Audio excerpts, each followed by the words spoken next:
Inder sat at his desk in the study at home. He smiled as he looked around the tiny room, which served as his office when he returned from work. He would sit there most nights, furiously typing away at the keyboard. His friends were always amazed by the speed and dexterity with which he used the keyboard, not realizing that QWERTY pad was an extension of his body now. He looked at Mm-hmm. the calendar with a red square that he moved daily to indicate a new date. He had been forgetful the past few weeks and had ignored this morning ritual unsarcastically. It was a small room but airy thanks to the large windows. Today the late afternoon sun dodged the blinds and managed to burst through the slats, forming abstract design on the white walls. There were two shelves where he kept technical books, a couple of journals, and a diary where he jotted down his to do list. There were two cupboards which were filled with rows of neat files, carefully labeled and systematically organized. There was one for the residential building maintenance bills, one for each car, the telephone file, the electricity file, investment files, the bank papers, and his son's college file. Soon he would be leaving his this room for an indefinite period of time. Contrary to his expectations, he felt no remorse and no degree of wistfulness. He pulled his laptop out of his leather sleeves.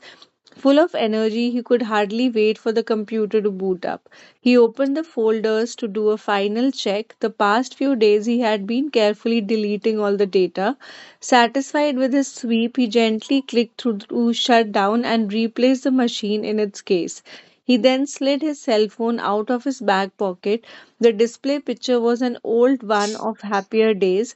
A younger man was it, even him, with black wavy hair that rolled up as it grew in length, a beautiful wife laughing with the sun on her tresses and their son in between them. He first went to the setting icon on the phone and started to clean out as much of the information stored in its phone memory. He then removed the contacts, deleted the call history, the WhatsApp messages, the photos, text messages. He tugged open a desk drawer, stubborn since it was brought, and pulled out a metal pin. He attempted to insert it into the side of the phone to release the SIM card. After his second successful attempt, he held the tiny pin carefully, his lips pursued in the concentration, and pricked the tiny dot on his iPhone and watched anxiously as a SIM card popped out. He picked up the SIM gingerly and wrapped it in a tissue. He looked at the folded paper with the baby chip in it, walked to the powder room in the living room, and threw it in the pot. With one quick gesture, he pushed the flush and waited till the water subsided to make sure the information laden tissue was swallowed by the water pipes. Relieved, and he returned to his desk, placed the empty SIM tray back in the place, and left the phone in the desk. There, that's done, he said to himself. For now, Inder is no more. Now for the final act of writing a note, and then he could run away from this world or run away from himself. Is this how you want to live the rest of your life? Wake up to new beginnings, wake up to different tomorrow, wake up and smell the coffee. Shall I Mm-hmm. continue? Yeah, you can, It's but so interesting. Tell me. yeah, yeah. Why do you think he wants to run away though? I think he's having a very nice life. He wants some adventure in his life now. He's so systematic. Oh my god. Hmm. Seriously. It is saying the idea of running away took root on New Year's Eve 2014. Like a fast growing seed, it planted itself in his brain and started taking over. It was a cold night in Mumbai. The mercury always dipped the last week of the year. Cold enough for a man to carry jackets, yet not forbidding enough for women to not wear their glamorous short dresses. It was a starless night, the cloud covered dull, the moonlight, the trees around the city festive with twinkling blue fairy lights, the street children sold whistles and crowns that treat 2014. Inder and Ramona were at large private New Year's Eve party with a group of friends. They climbed the new few steps to the entrance, her hand graciously on his arm, fashionably late. The hosts were by the doorway. The hostess, who had probably already drunk too many glasses of wine, giggled as she hugged Ramona and explained how nice she looked while the host put his arms around Inder and steered him towards the bar. Get him a single malt with ice, he told passing waiter and then turned to Inder with water or soda. Everyone seemed so spirited and excited to be there to welcome in a new year that would be no different than its predecessors. They all seemed to be drinking a lot. Many party smokers stood on the balcony, filling the heavy winter air with smoke. People laughed and spoke garrulously, with dancing wildly. Out with the old and the few in the new, shouted someone in the crowd. Oh, yay, thought Inder. Out with all of us soon. Earlier that evening, when his wife and he were getting ready for the night, he felt forlorn and hoped that they did not have to go. Let's stay at home instead, he told Ramona as she put on her earrings, her short hair neatly tucked behind the ears. She had sighed, given him a exasperated look, and said, it we hardly go out together. One night in the year when the world celebrates and my husband wants to sit at home. And what will we do at home? You will work on your computer and I will watch episodes of Grey's Anatomy. He would have liked some empathy, but he had ceased to wonder about her on their relationship any longer.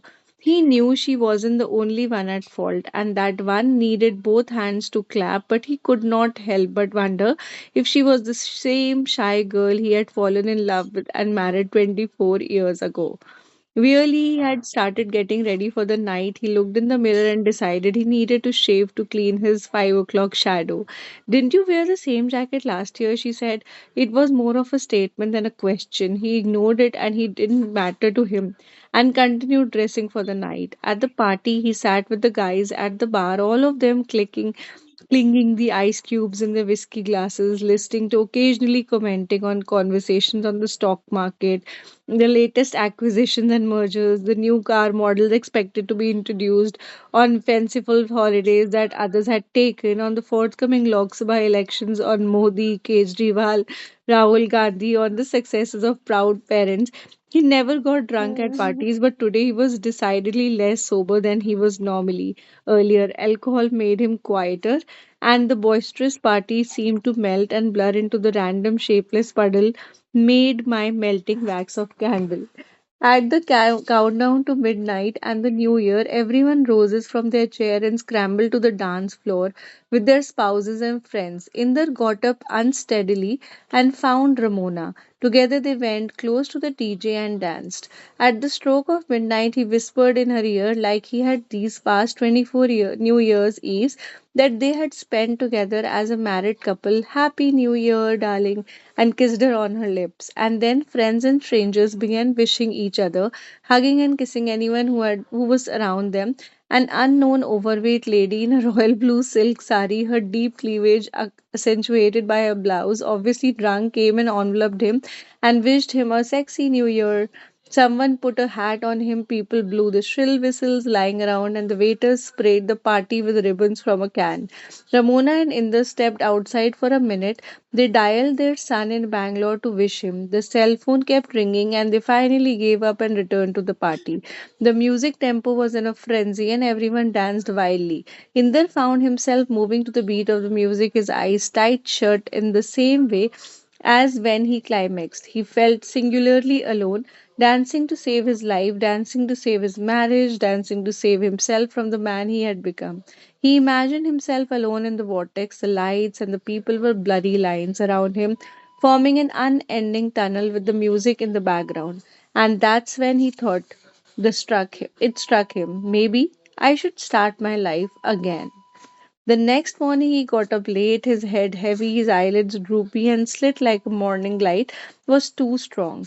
He looked at his watch and gasped. It was already 15 past 10 this morning. That was nearly 4 hours late than he usually woke. The bathroom door opened and Ramona came out still in her pajamas. You are awake finally, she said, and smiled at him. Come here, he said, moving further into the bed and indicating she lie down in the empty space. She got under the sheets and snuggled her nose into him. She loved nuzzling her face in her hairy chest. You are getting white here on your chest now, she said. I prefer to call them silver, he said. What's the program for the day? She asked. When Inder was a child, his sister had told him that whatever you do on the 1st of January is what you will do for the rest of the year. While Inder had outgrown his fanciful childish notions, remnants of such statement remained in the recesses of the subconsciousness. Let's go to the temple like we usually do on the first year of the year. We can lunch at home after that. In the evening, I need to go to the gym. They were not a very religious family, but every year on their children's birthday, Inder's parent would call the Pandit and they did a small Havan and puja at home. Ramona and Inder went to the Hanuman temple every Tuesday and usually did not touch meat or alcohol that day. Inder got up, stretched, and went to the toilet. He did not want to see his phone as he knew it would be inundated with the WhatsApp pictures and messages with wishes for the new year. Instead, he stepped out on the weighing scale and drew as breath electronic machine showed he was 78 kilograms. He was 6 kilos heavier than when he got married. Not bad, he thought, but he needed to shake it off. He rubbed his stomach as he stared in the mirror. He liked his body, the hair all over, and the mild but manly scent he emanated in the morning. The seed that took root that night lay dormant for the next 3 weeks. The work at the office was maddening. They were all involved in a big deal, and Inder worked late every night, often getting home past midnight.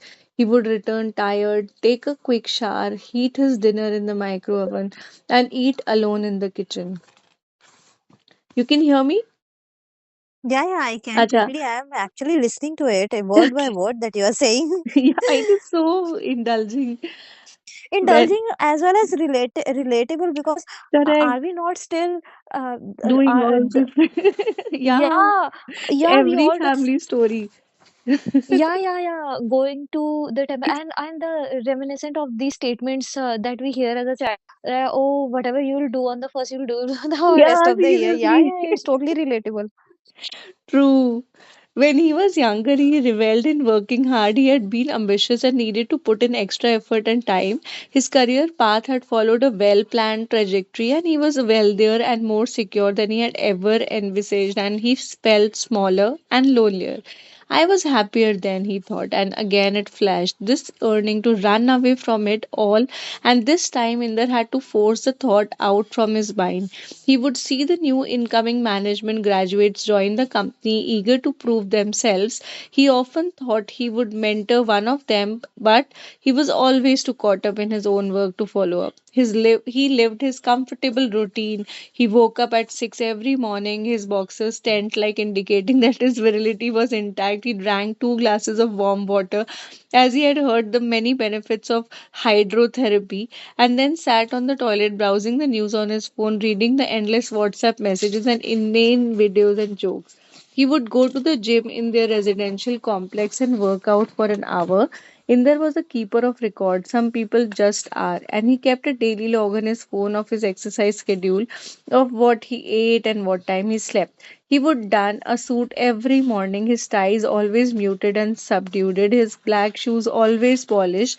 After a healthy egg white and orange juice breakfast, a routine that he followed for over 20 years now, he would leave by 8:15 in the morning to avoid honking cars, choking carbon monoxide, inching bumper to bumper traffic. In the loved cars, he drove as much as he could, and the endless traffic never seemed to bother him. He was always at his desk by 9 each morning. They stayed in large residential complex with 8 buildings, several floors, and many apartments on each floor. It was one of the new properties that had high outgoings but many facilities, including a fully equipped gym, a swimming pool, a party room, a children's play area, which was so rare in buildings in Mumbai, and a lot of trees everywhere. They had bought a 3 bedroom flat during construction in a mill area that had recently turned commercial. In this, parents had initially stayed with them.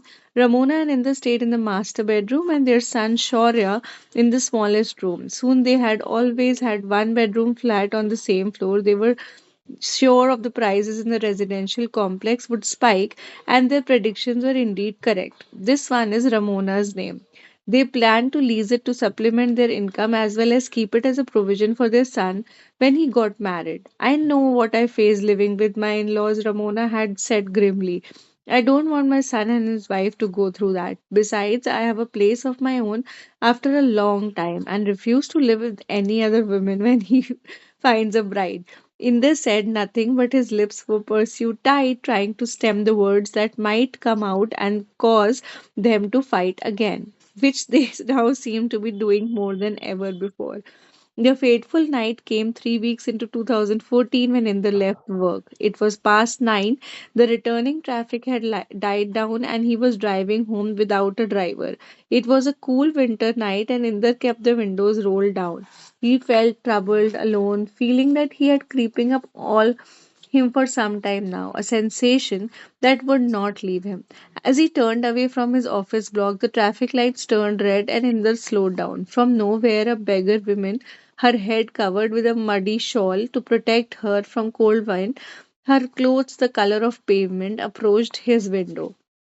He instinctively shut the windows before she could reach the car, but the bedraggled lady knocked on the glass incessantly. Inder gazed straight ahead, trying hard to ignore the persistent rapping on the window and focused on a hoarding that was by the side of the road. When did they put up this billboard? Wondered Inder. I pass this road every day, and this is the first time I've seen it. And then he read the words on it. It was an advertisement for a newly launched coffee brand, and the words jumped out at him. Is this how you want to live the rest of your life? Wake up to the new beginnings. Wake up to a different tomorrow. Wake up and smell the coffee. In the Reddit again. Is this how you want to spend the rest of your life? And again, wake up to a new beginning. The intermittent tapping on the window had now faded from his consciousness. Wake up to a new tomorrow. And then it became some kind of whirling tape on a repeat. Wake up, wake up, wake up, wake up. It was deja vu. Him alone in a vortex, the lights, the cars were blurry lines around him forming an unending tunnel. The beggars chant in the background, and that's when the thought struck him the second time. Maybe I should start my life again. Inder sat in the car with his fist to his forehead and let out a cry. He threw his head back and let out another cry. Tears began to pour from his eyes. The beggar lady scurried away. The traffic light turned green. The cars behind went insane while Inder sat in his car and wept for the person he had become instead of what he could have been. For the life he was leading exactly what he had desired, but definitely not what he wanted.